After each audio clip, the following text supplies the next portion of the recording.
Hello and welcome everyone to week 5 of the Tournament of Stars.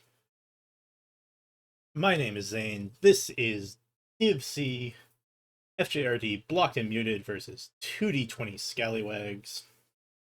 My name is Zane, and we will be bringing you the Tournament of Stars action.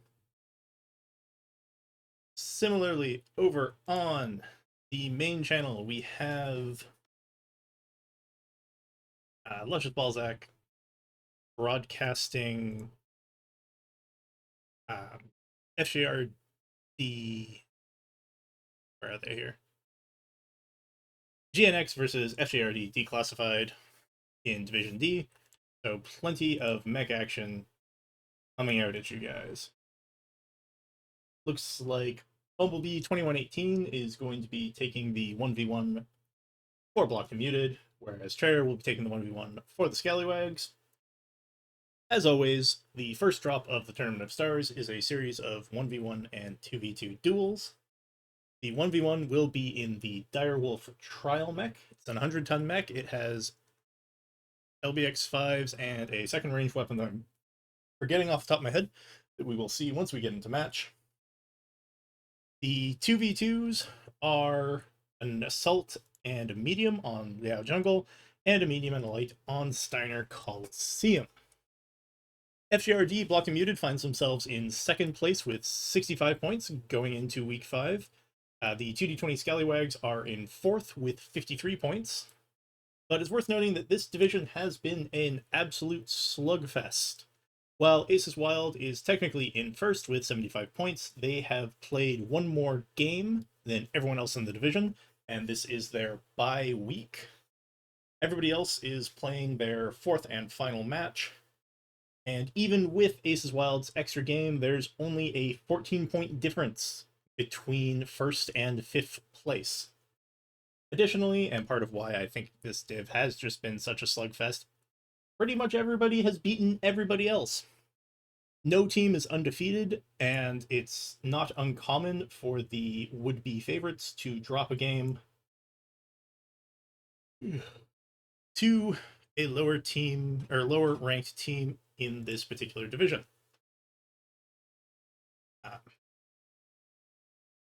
Yeah, Blocked and Muted, and basically anyone, if they win a decisive victory here, can secure the initial first place. But again, with 14 points, 24 points between first and fifth, and 14 points between second and fifth, it's really anybody's match.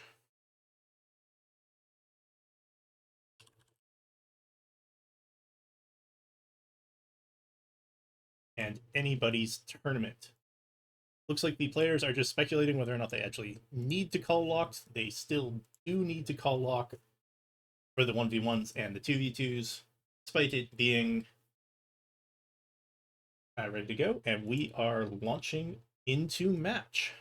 Get into it.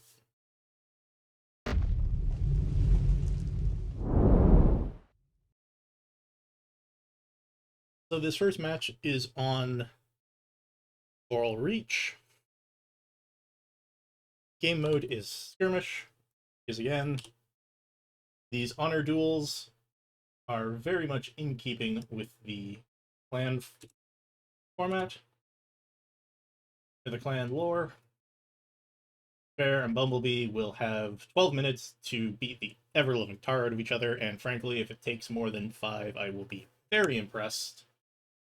You can see both of them in the Trial Direwolf Bravo.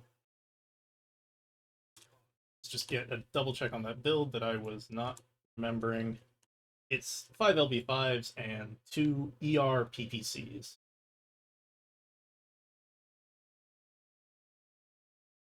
Both teams just sort of advancing up. With the hills, I don't know that they can actually see each other yet. We're going to just sort of hover over the midpoint here. Both teams starting to pick up the hill. Trayer with the first shot catches Bumblebee, trading very, very well, fairly even. Both teams got open. It looks like Bumblebee's actually been opened in one of his torsos. Let's just take a quick peek here. Yeah, he's lost an arm, which has lost him one of the PPCs. Meanwhile, Tear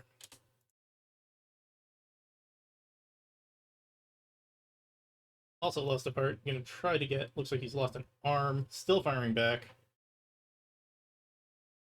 Yeah, he's lost a couple of the PVC or a couple of the LBXs.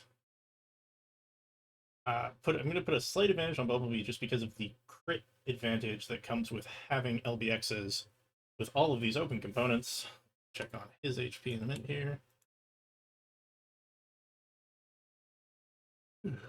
Both teams just sort of infiltrating away. Go up. And Bear will pick up the win. Damage stats in a moment. That'll be 1 point for the Scallywags. Now note the duels are considered one drop as far as the point scoring goes. The Chair with 544 damage, Bumblebee with 385. The team that wins the majority of the duels will get an extra point for winning drop 1, meaning that there's 6 points available per drop.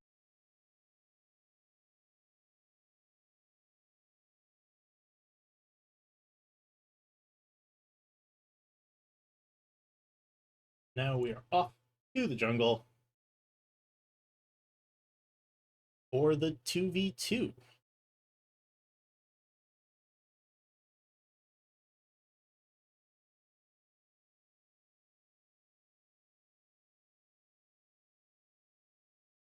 So yeah, that match was, I'm going to say, demonstrative of the sort of mid-range slugfest that Trial Dire Wolf wants to get into. It's also worth noting, taking a brief aside at this point, if you're not an already invested MechWarrior online player, the trial mechs have gotten a whole lot better since, honestly, I think the last time I certainly looked at them, or anyone really has, over the past 6 months or so of patches, they have gone through and been updating and tweaking the trial mech builds. Not only that, they have skills now, which makes them a lot more attractive to newer players. As we go into the 2v2, screen. We go into the 2v2, teams are bringing an assault and a medium. I'm probably expecting either 150 or 145 tons. I'm expecting some sort of 100-ton Stone Rhino and either a Beagle, Shadowcat, maybe a Huntsman. Hard to say. Great Dive and Pericrone coming in for 2d20. Noblest and Andy 5689 coming in for FJRD. And 2d20 has locked in at 150 tons. Again, my assumption is Stone Rhino plus Vapor Eagle. Although I think the Nova is an option. How many tons the Nova is off the top of my head. FJRD is locked in at 145. I'm gonna guess that that's the 100-tonner and the Shadowcat.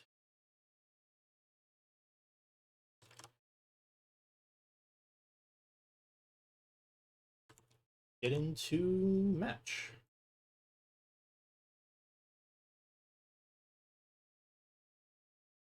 As we load in here, I just want to put a thank you shout out to Mr. Bear for coming up with this tournament and the MWO comp admins for organizing and letting it all work. Fair enough, I was right. Dive in the Stone Rhino 4 and Parry in the Huntsman packet. So it'll be SRMs on the packet. Not sure what Dive's going to be bringing on. The other one, Andy in the Dire Wolf Alpha, bringing 5 Ultra 2s and 3 Ultra 4s. And Noblesse getting an early pop with that Shadowcat. I'm going to guess that that's AP Goss and Plasma. Oh, AP Goss and an AC 10 on that Shadowcat.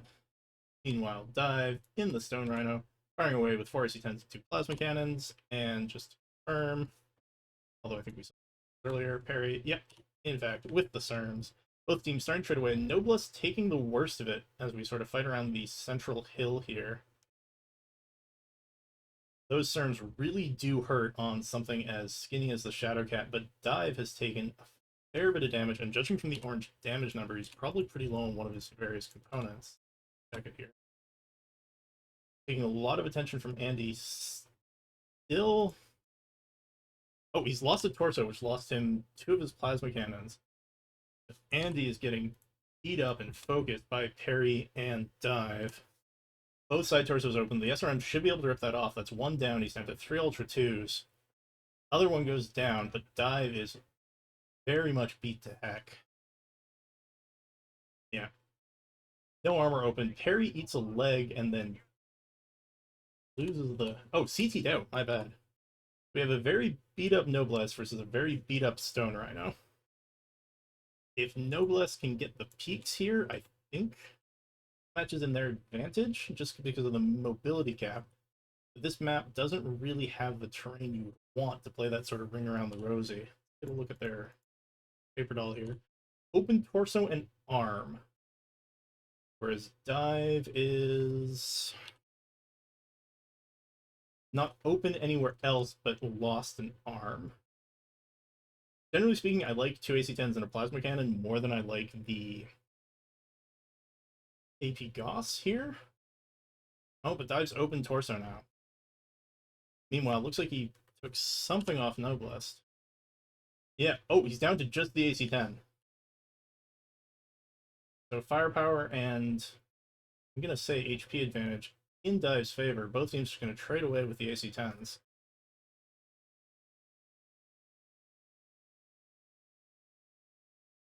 Dive gets the dirt, Noblest jumps away. Fighting in the river. Peeks out. Could be just trying to bait out the ammo.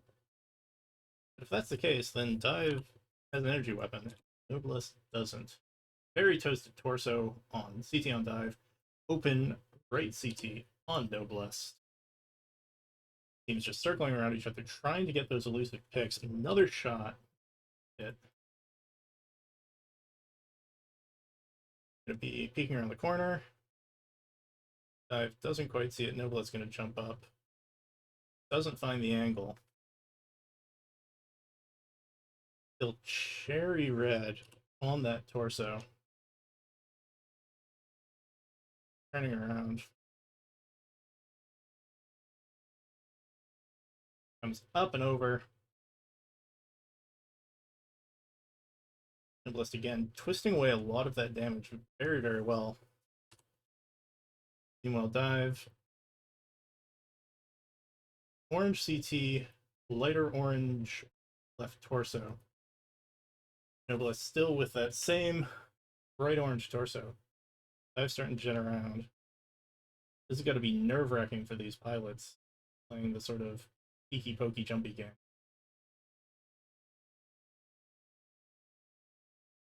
Plasma cannon shell finds its mark.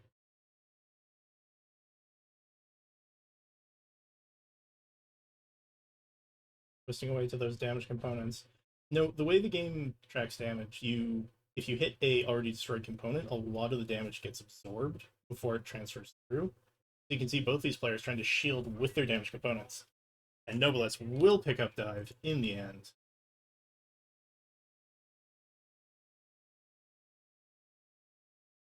Bringing us 2-1.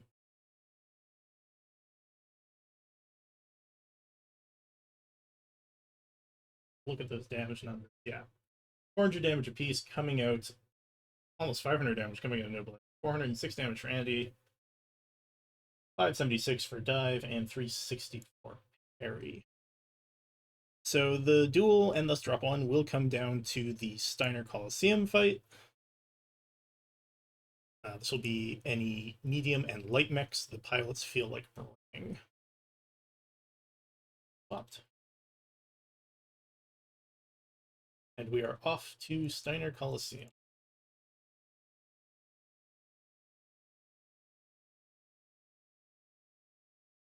Very intense match there in the second duel.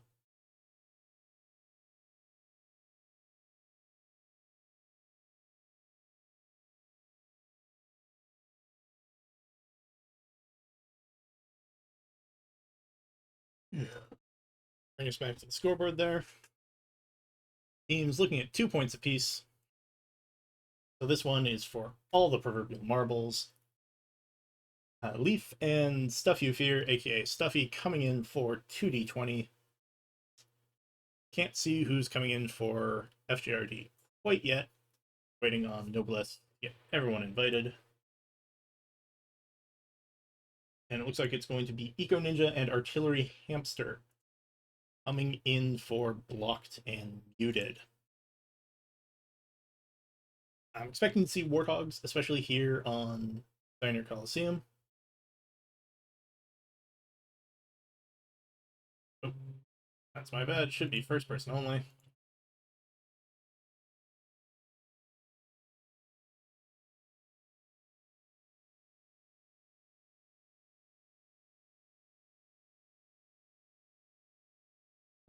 Note, we would have seen if either team opted to use that, because you can actually see the drone deploy. So we know at least neither teams were cheating. As we get Artillery Hamster and Eco Ninja looking at 80 tons. Warthog in a packet, maybe? We'll see if that's what they're going to run as they call locked, when they call locked. With how open Steiner Coliseum is and how fast mediums and lights tend to be, I'm not suspecting a ranged deck as Eco Ninja locks up, although we did see in one of the lower div games casted earlier today by yours truly, a pack or a huntsman with Proto 2s putting quite a bit of work as sort of a ranged Daka mech. But let's get into Duel 3. Both teams sitting on 2 points.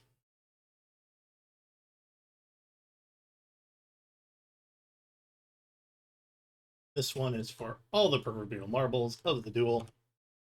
Looks like FJRD going with an Adder Prime, although that may have the Warthog components and a Shadowcat, I think. Check when that out. And the Black Liner and the Adder coming out for 2d20. Might be a Stormcrow, I'm not 100% on. No, it is a Shadowcat.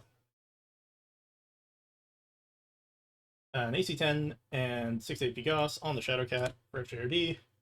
14 AP Gauss and a medium laser for Eco Ninja on that Warthog, and then jumping quickly over to the 2d20 side. We have Stuff You Fear firing off what looks to be AP Gauss. Leaf going with Laser Vomit, 4 Small Pulse, and 6 Micro Pulse on that Black Lantern. And Stuffy with just the 14 AP Gauss on that Warthog. Decent firing position here. While both teams have fired off a couple of alphas at each other, nobody, aside from Leaf just now to run low, takes and has taken any damage. A little bit of scratch damage on the 2d20 side now coming up. Both these teams do seem to want to brawl. I think the slight advantage goes to Artillery Hamster in the mid-range fight, as Leaf is hanging right off to the side. Just going to drop the minimap so we get a better view of the action. Stuffy still poking around those high towers. Leaf takes another poke from Eco Ninja.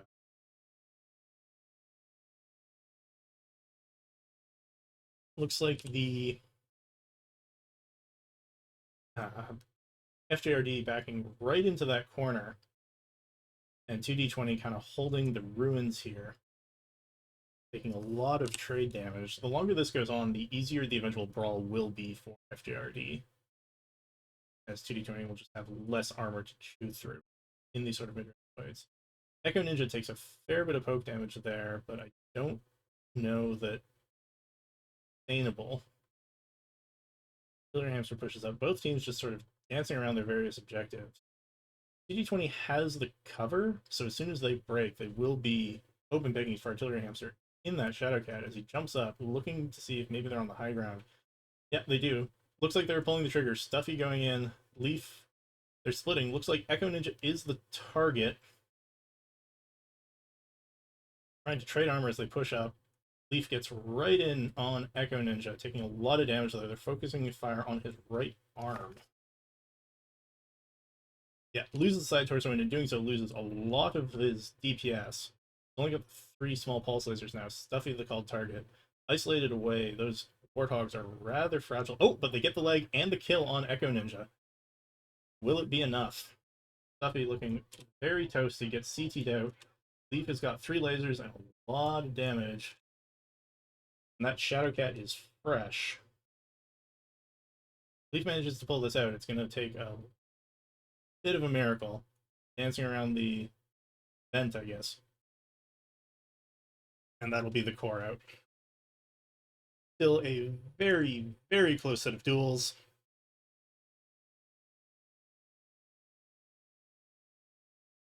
Blocked and muted, picking up 5 points in the duels, and 2d20 picking up 3.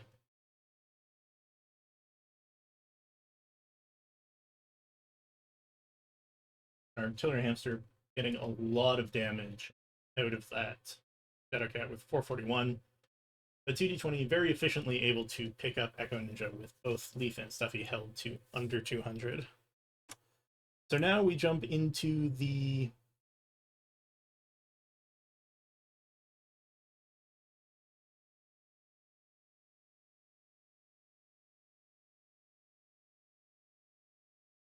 the first of the Star v Star or 5v5 drops as we go to Conquest mode now.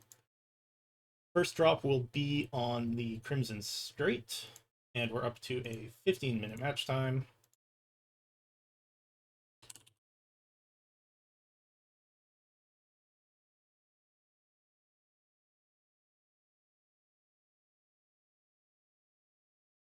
The first drop will be 200 tons. The second will be 275, and those will be the 2 drops contested on Crimson Strait. As we move into the 375 and 450 ton drops, those will be contested on the Polar Highlands. Now, it's worth noting that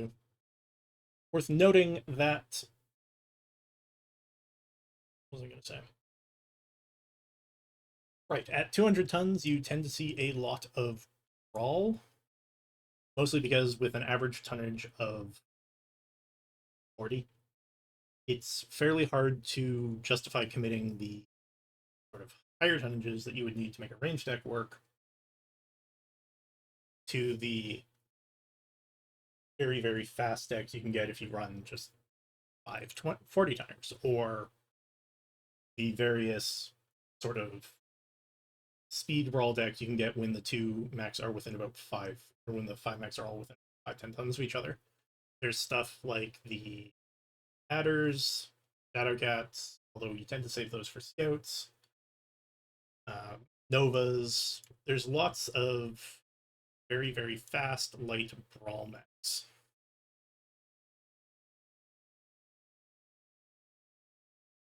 That can make a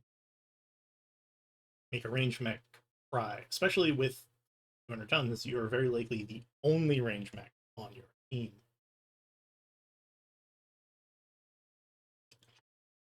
UD20 currently hovering at 190 tons. They will have to be the first one to lock, although mechs can change up until that lock is called.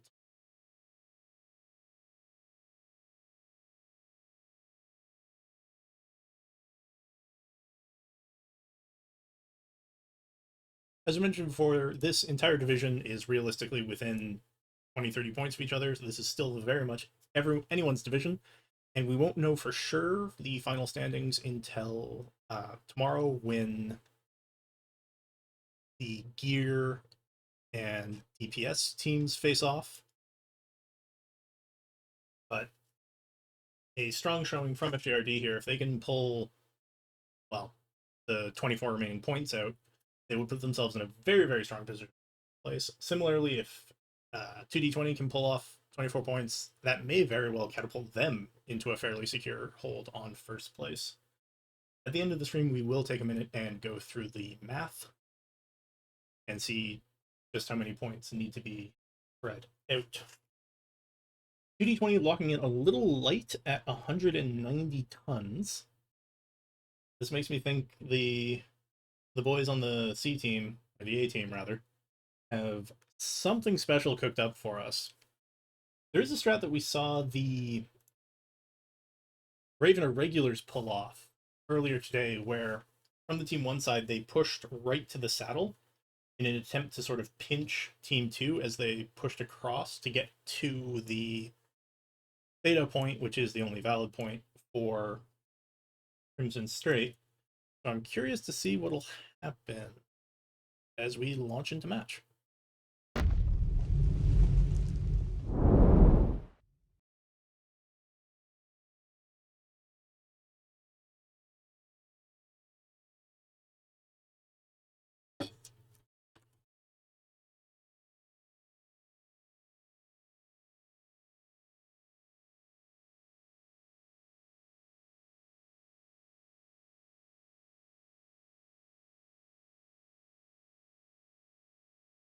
So yeah, as you can see, the theta point over here, this is the single valid cap point for the tournament format. Look at those rosters. So we have 3 adders, a Viper, and a Shadowcat coming out from 2D20. Get a look at the builds here.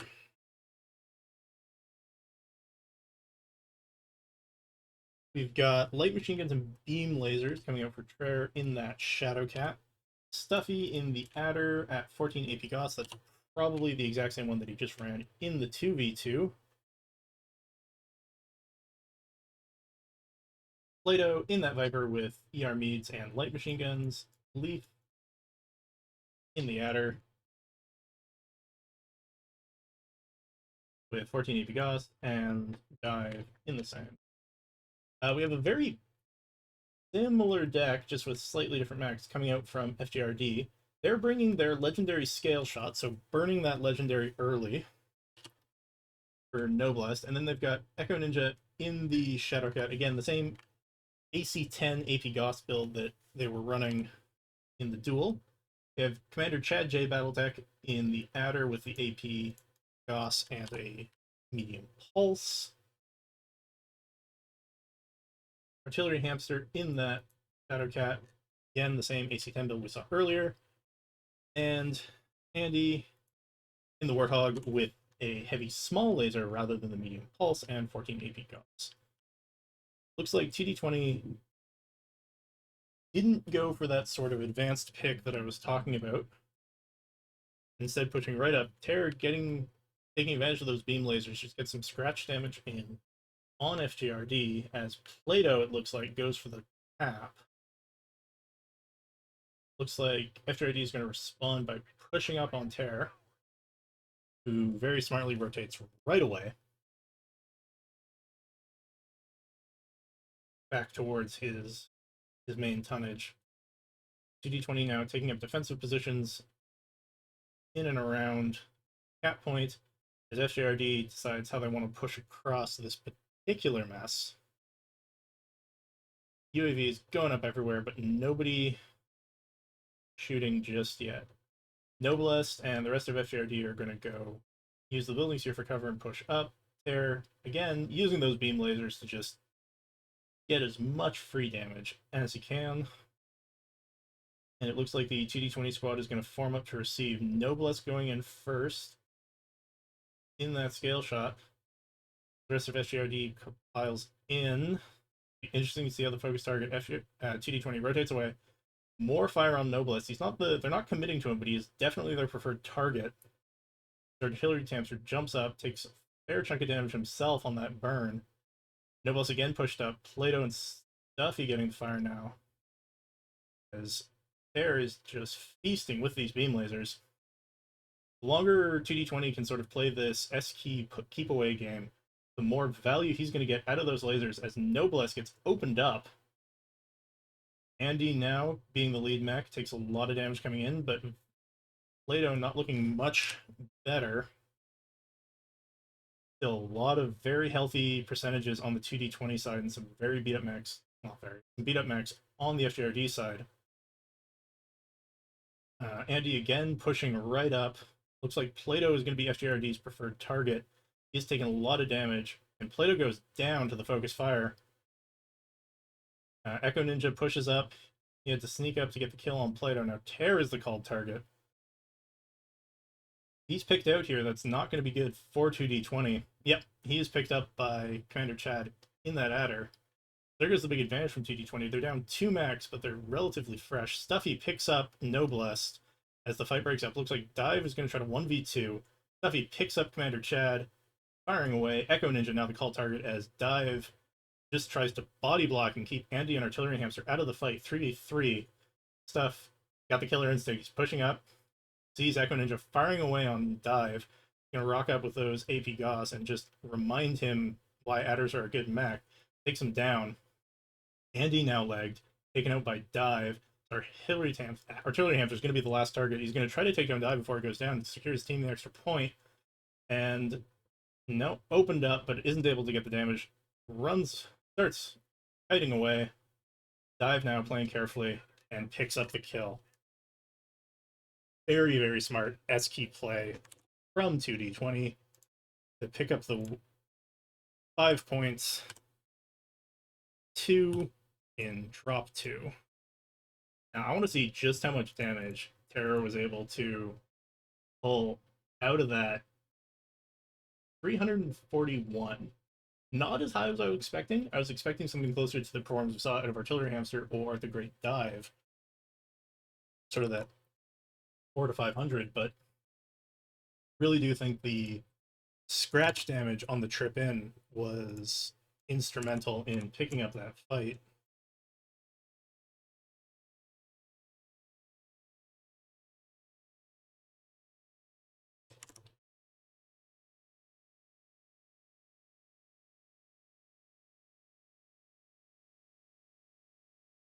Get the team swapped up here.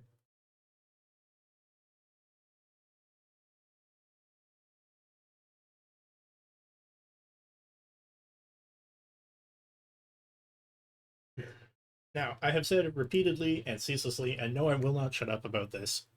The 275-ton drop, which is the drop that we're going into now, is my favorite tonnage in this tournament. It has, to my mind, the best mix of possible strategies. It's light enough that there's some mechs that we don't normally see getting play, which is always good to see. And yeah, I like a tonnage where speed brawl, DACA, and range all feel equally viable. Now, I'm going to assume that most of our viewers here are fairly invested in MWO and are coming from the Discord that I'm about to shill.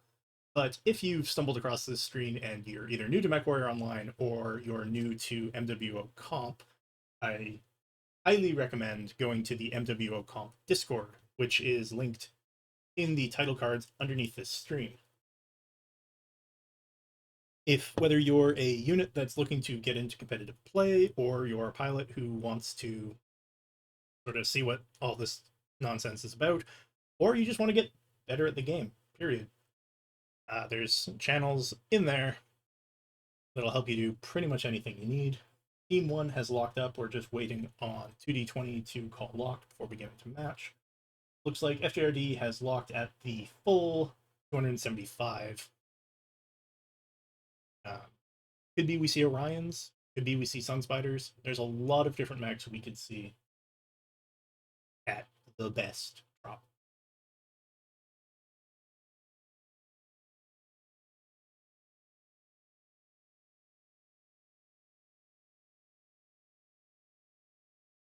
And looks like 2D20 has locked up. We are getting into match.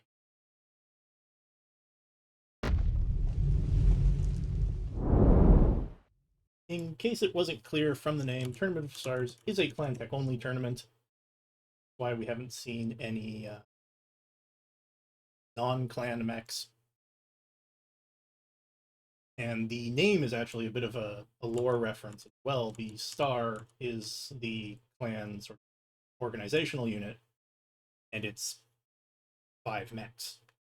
5v5 tournament, a tournament where stars of mechs fight each other. Yeah, it's all there. And of course, both teams are stars in my heart. So FJRD running quad Ice Ferret and an Executioner. That's some spice. That's a spicy meatball. We're looking at builds here.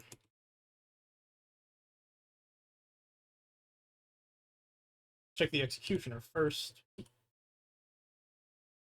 Executioner running 4 small pulse, 9 ER micros, a micro pulse, and 2 beam lasers. At least one of the Ice Ferrets is running 2 heavy machine guns and 10 micro pulse. I imagine that's going to be a pretty standard build. Heavy machine gun micro pulse, heavy machine gun micro pulse, and heavy machine gun micro pulse coming out from FJRD. 2D20 running 3 Black Lanners, an Ice Ferret, and a linebacker. We've got Stuffy in the Ice Ferret running 2 heavy machine guns, 10 large pulse, or 10 micro pulse. Dive in the Black Lanner with 4 small pulse, 7 micro pulse. Leaf with 4 and 6. And let me just check on Plato as 2D20 goes for a bit of a tunnel push. Plato, get back here. Which is scouted out by FJRD. I'm going to have to just let the hitboxes be hitboxes as the teams go for the tunnel push. And bringing up the rear, Perry in a linebacker, which we will actually zoom in and try to get the build of. I apparently just can't click today. 2D20 backing out of the tunnel. And Perry running Flamer and Cerms on their linebacker. FJRD looks like Commander Chad J. Battletech is going to be the called target as Stuffy squirrels right in and gets the main body of FJRD turned around so that the main body of 2D20 can get in, and Noblesse is the called target. He's got 4 mechs on him now. Only now just getting support from Andy as they dive back in. Dive going into share armor. That's 1 leg off Noblesse. And the other leg is open, and he is down. That is a lot of firepower off the board for FJRD. As the fight continues, Dive now the called target for FJRD, as he will actually self-destruct, probably an overheat. Perry now hunting down Echo Ninja, as CD20 struggling to find a bit of cohesion, lots of spread damage. Looks like Rescue Perry is going to be the call. Going for Echo Ninja? Yeah, Echo Ninja. They're chasing him down the straightaway, as Perry then gets in on Andy, trying to make use of that flamer. Echo Ninja now gets legged. He's going to go down to Stuff You Fear. Perry will get picked up by Artillery Hamster on the back half of the fight, who is now the called target for 2D20. Ice Ferrets, those machine guns can do a lot of DPS very, very quickly. He gets legged. Plato firing away in that Black Lantern. Both legs down. Artillery Hamster down. Stuff You Fear gets legged in return, and Andy is the called target, takes a leg as well. Going to go down very quickly as Stuffy goes down. It's a 1v2. Plato and Leaf versus Commander Chad J. Battletech. Ice Ferrets versus Black Lantern. Being very brave fight if Commander Chad can pull this off. There's a lot of pinpoint damage coming out of those Lanterns, but the Ice Ferret does have a fair bit of DPS. He's running away now. Takes a lot of damage to the legs from those lasers. Let's see if we can get his paper doll up in a second here. Yeah, he's lost 1 leg. His other leg is open but cooked. As Leaf now coming into body block for Plato, trying to minimize the score. Open leg, he is taken out. Plato's still alive. Stops his override so that he doesn't overheat. And that's going to be another very, very close fight. 5-3 win for the Scallywags. Rallying from their kind of rough performance in the duels to pick up both of these brawls.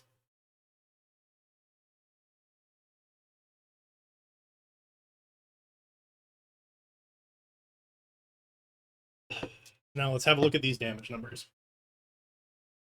The big thing that I think won it for 2D20 there was Stuffy being able to squirrel away the Ice Ferret squad of FJRD and leave Noblesse sort of exposed. You can see they held that Executioner, which is a lot of DPS for this team, to 158 damage. And we're looking at, pretty solid damage numbers across the board. Stuffy, obviously, with the lower damage numbers, but when you're squirreling that hard, it's sometimes not the easiest to remember to shoot. And let's get back into the lobby as we head to the Polar Highlands for drop 4.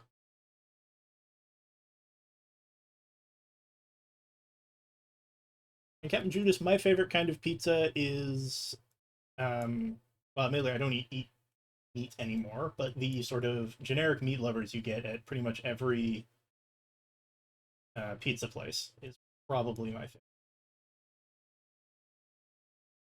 As we head off to Polar Highland.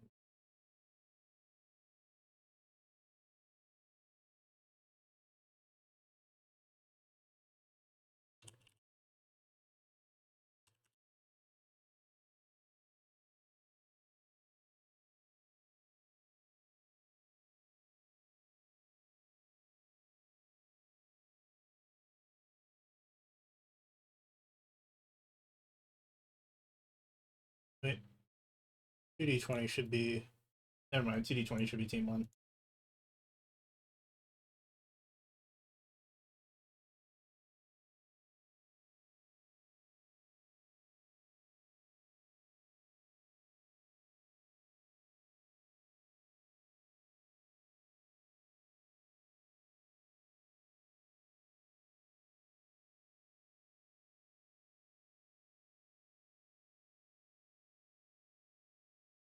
That one's my bad.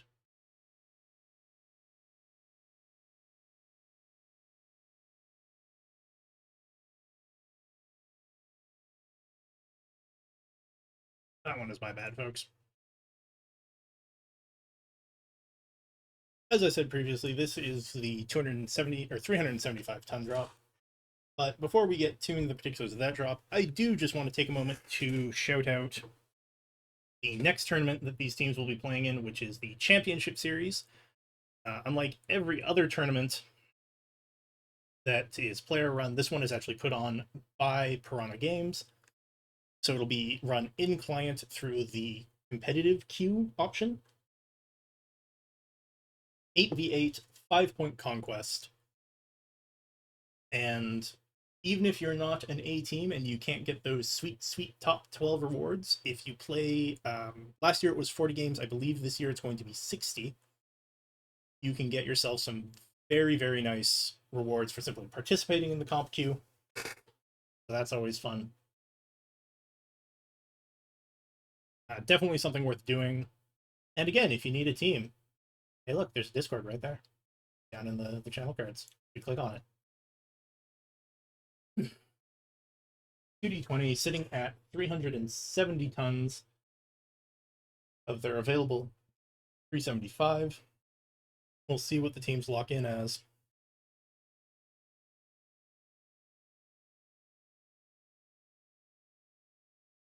Team 1 has locked at 370. Again, given the relative lack of clan mechs, especially compared to their Inner Sphere counterparts, it's not uncommon to see teams drop locking a little light. Because often there isn't a mech at the exact right tonnage that does what the deck may want it to do. Again, the example that I always give is in drop 5, which is 450 tons max, we tend to see 445 be a more common drop weight because that's 4 100 tonners and a Shadow Cat.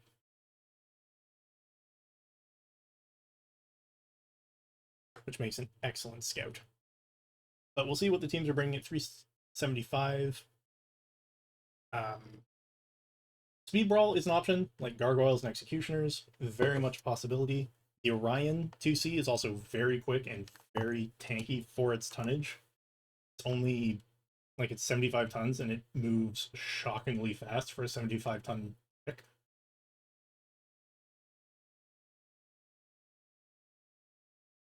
And who doesn't love LB20s?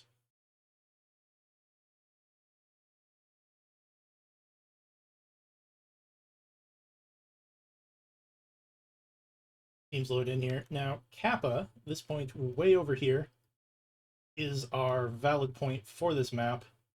We've seen a lot of sort of 500-meter DACA push and a lot of range trading on this map because, as you can see, there's a pretty big dearth of vertical cover, so there's no, crags to hide under as teams push into each other, and it's very easy for teams to kill peek and trade confidently. Coming in for 2D20, we have that exact sort of DACA deck that I was describing for Sunspider Deltas and a Moonwalker. I believe that's the Moonwalker. The Mad Cat. Oh, Deathstrike with. So Deathstrike is running pure range with 2 Gauze and 4 ER Larges. The Sunspiders, however, are all running 4 Ultra 2s on the Sunspider Delta. Meanwhile, we have a actually kind of similar coming out from FJRD. We have a trio of Mad Cats, with the Bravo running 4 AC5s and 2 Plasma Cannons. Bumblebee 2118 running the same build on the same mech, and Noblest bringing 2 Gauze and 4 ER Larges on the Mad Cat 1. Then we have a light pack of Andy 5689 in the Hellfire 2 running 2 Heavy Larges and 4 ER Meads, sort of a laser vomit build. And Artillery Hamster once again bringing out that Shadowcat. I don't have an exact count, but I believe that's the last one FJRD can bring. You are in fact limited to 4 of any given chassis. So Andy gonna see get spotted by TD20. It's actually Artillery Hamster taking the lion's share of the damage of the Eaton Arty Strike. Basically, they poke their heads onto the cap point, and 2D20 gives them a resounding no with all of that ranged firepower. And the blue laser's coming out. They've taken up pretty standard defensive positions and sort of range trading positions. So if the 2 Madcat Bravos from FCRD can get into range, they can try to trade back with those AC5s and Plasma Cannons. But as it stands, the only mech that really wants to be at this range on the FCRD side is Noblest in that Madcat.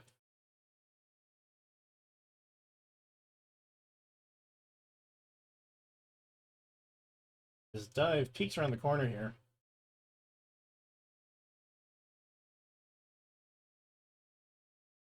And Andy peeking around, not even trying the corner with the cap point, and Big Bob and Bumblebee taking a fair bit of damage. Noblest firing back. Looks like he picked up PCG. But again, when you've got 5 mechs that want to be trading at this range versus 1 mech that wants to be trading at this range, really hard to justify. Although, looking at the percentages, actually, it's about even, actually. I was going to say it looks like it's maybe going in FJRD's favor, but with Andy taking a fair bit of trade here that FJRD really can't trade back.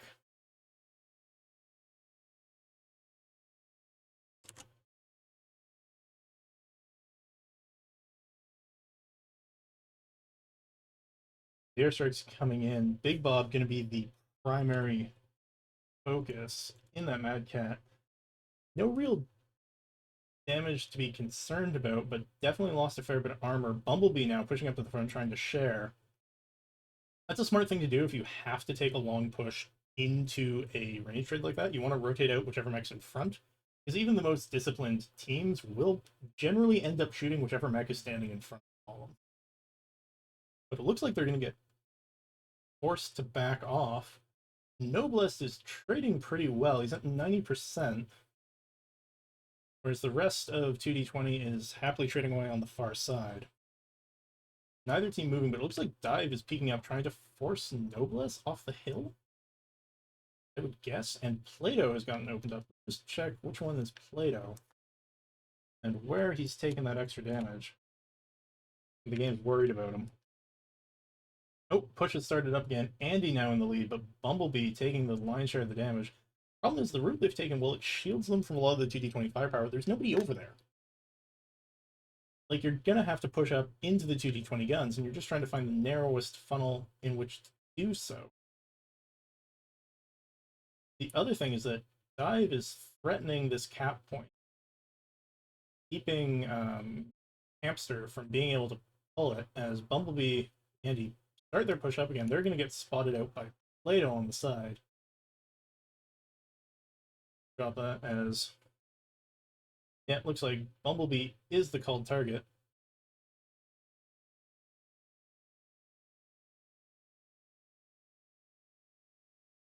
Oop.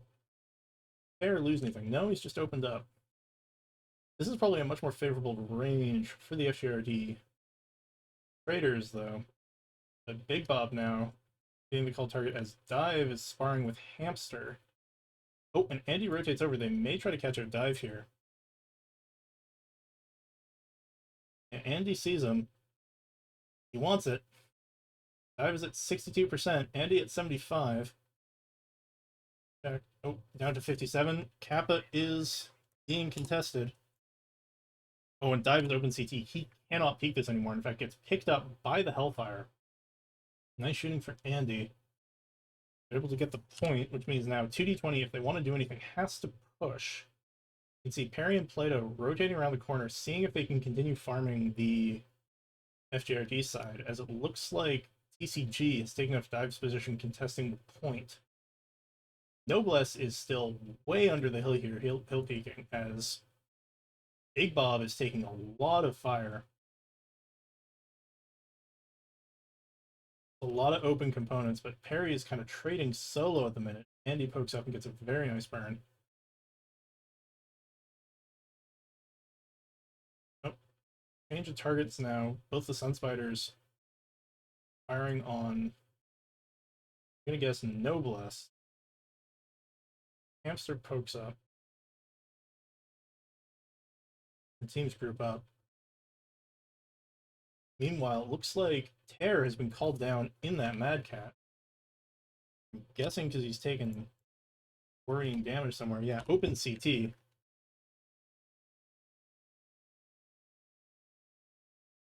Will be on 2d20's ability to get chip damage and map rotations as Plato is running.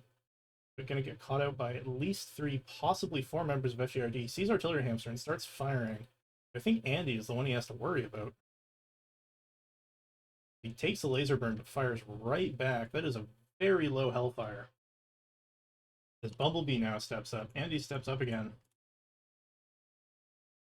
Open torso, very weak in the CT, but Plato gets picked up by the Mad Cat. 3v5. Teams firing away. Perry now open. Terra not looking much better, and PCG also orange. Bumblebee is going to lead the charge, but Andy's poking up. Perry's selling that spider as dearly as they can. Goes down to Big Bob as Andy takes down Trare. It's on TCG, who's engaging Noblesse, but Artillery Hamster's looking for the flank.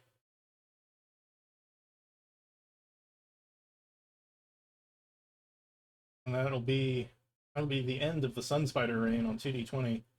Artillery Hamster firing away.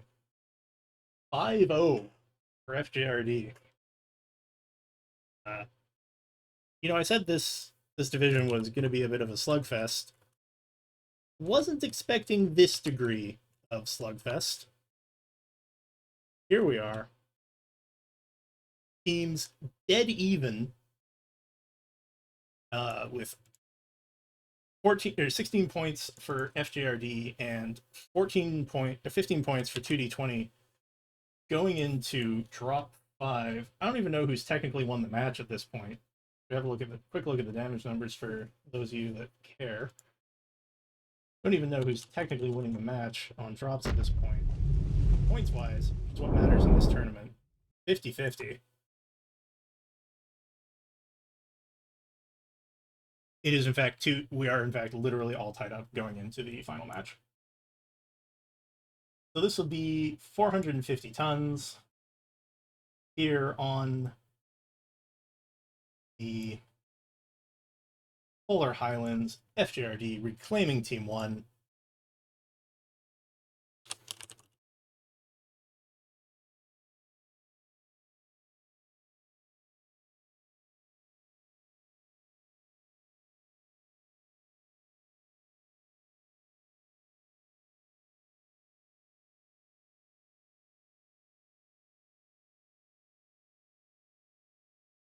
Oh, this will be exciting.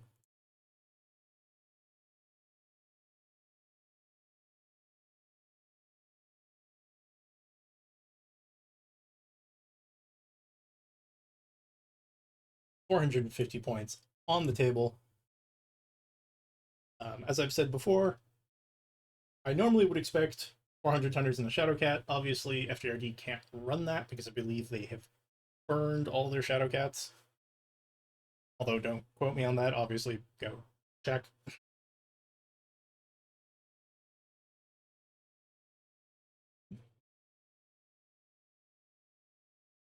Looks like they're swapping out their players or somebody's hitting the mech lab.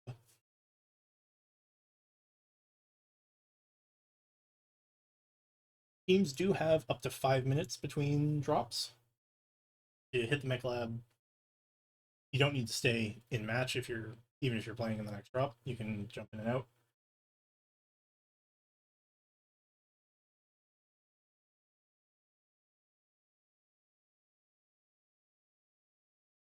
This final match will be for all the marbles.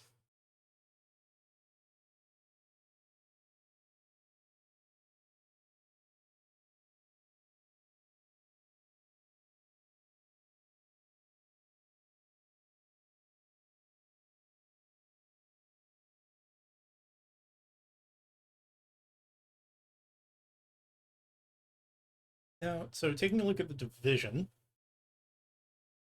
maybe with the teams tied up the way they are, this is still 100% anyone's division. Although both, no, 2D20 has put themselves in second. FJRD has overtaken Aces, or put themselves in third for 2D20. FJRD will have overtaken Aces Wild.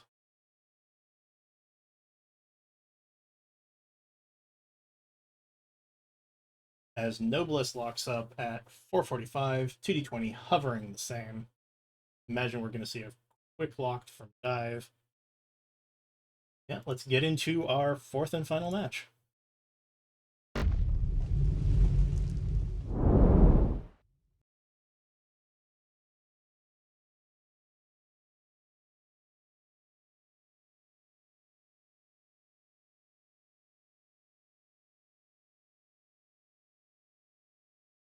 All right. And we head back over to Kappa. Have a look at the point that's going to cause all of the bloodshed that we're going to see in the preceding match.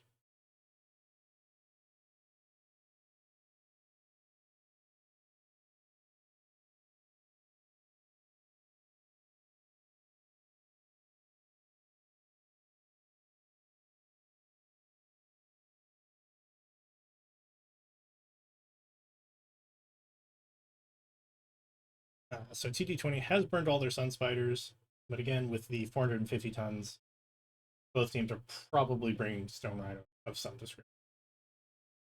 Also, fun fact, you can see the Leopard dropships from the spectator view before the teams load in, although there are no burner effects until the teams have finished.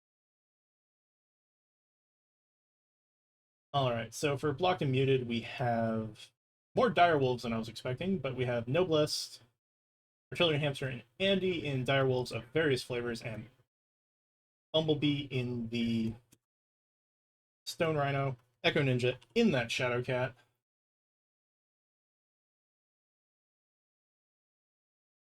Just get the gear read on them.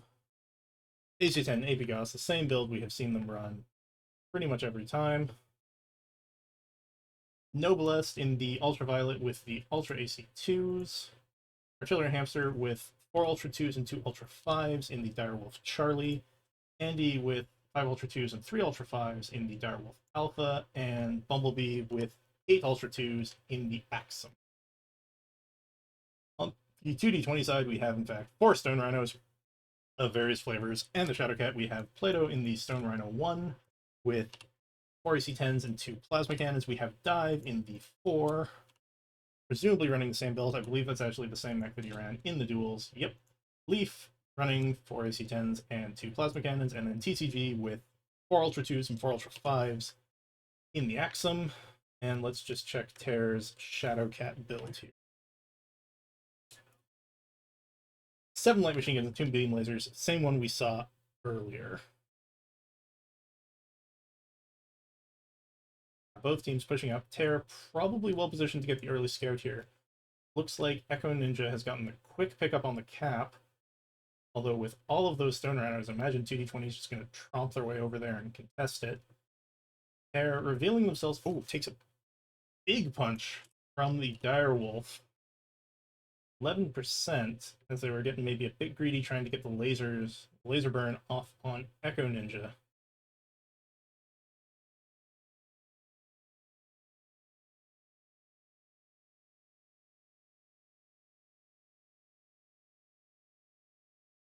Lots of fire going towards air, looks like. Oh, bit of fire caught TCG in the Axum as well. Plato and TCG start firing against Artillery Hamster in that Direwolf. CD20 advancing on the point, but just sort of firing away here. And Terror is way out in the boonies, trying to get advantage with those beam lasers. Bumblebee, now the called target, takes a lot of fire. Noblesse steps up to try to share armor and is going to get left alone for the most part. Looks like Andy's the one taking the damage. Either that or they still have a line on Bumblebee. Noblesse is able to push right up. Meanwhile, TCG gets cracked in the head. I'm gonna bet. Let me just hop over and get the read there. No, it's their right CT open. It can be very dangerous. As all of 2D20 getting very beat up on the push here. Plato going down to 71. Again with that right CT. Very, very good targeting. As Bumblebee will actually take him out.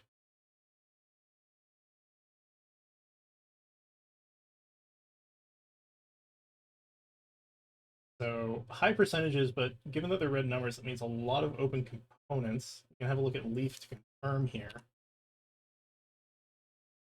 Yeah, no open components on Leaf quite yet, but TCG dealing with that open torso. As Artillery Hamster and Andy push right up. Yeah, TCG going to be the called target on the push. Tear and Dive and Leaf all trying to reduce the pressure, but Artillery Hamsters got TCG's number. Oh, they're able to trade the mech away. Artillery Hamster disengaging. He actually gets picked up by Dive. It's a point on the board for TD20. As Andy's now the call target. TCG goes down. So the very fresh Noblesse starts to push up.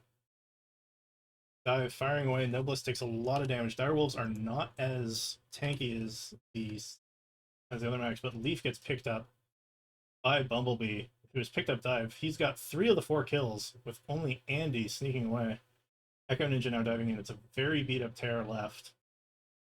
Will he be able to pick up one more to get the point on the board? He does not. 5-1 for FJRD.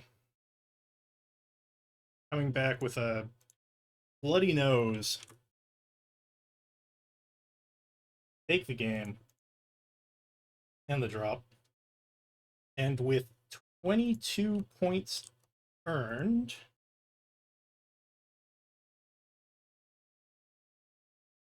they are not officially out of reach of DPS. DPS will need to get 30 points to beat them.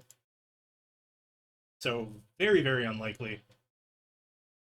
But still possible. As I believe Nova Roma actually pointed out in the chat.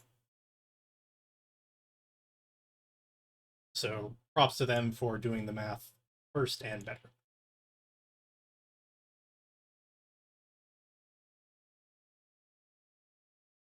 2D20 earning themselves a total of 16 points. Is going to put them at 74. So just behind Aces Wild and still within reach of Gear. No, sorry, they're at 53. We got 16, so that's 69? Yeah, 69 points. Still very much within the reach of Gear for this division. I have been 07 Sane. This has been Tournament of Stars Week 5, Season 3, Division C. FJRD has practically, though not technically, locked up first place in the division with some very, very pinpoint DACA play. If you head over to the main MW Leagues channel, you can find also of FJRD Luscious Balzac casting GNX versus FJRD Declassified.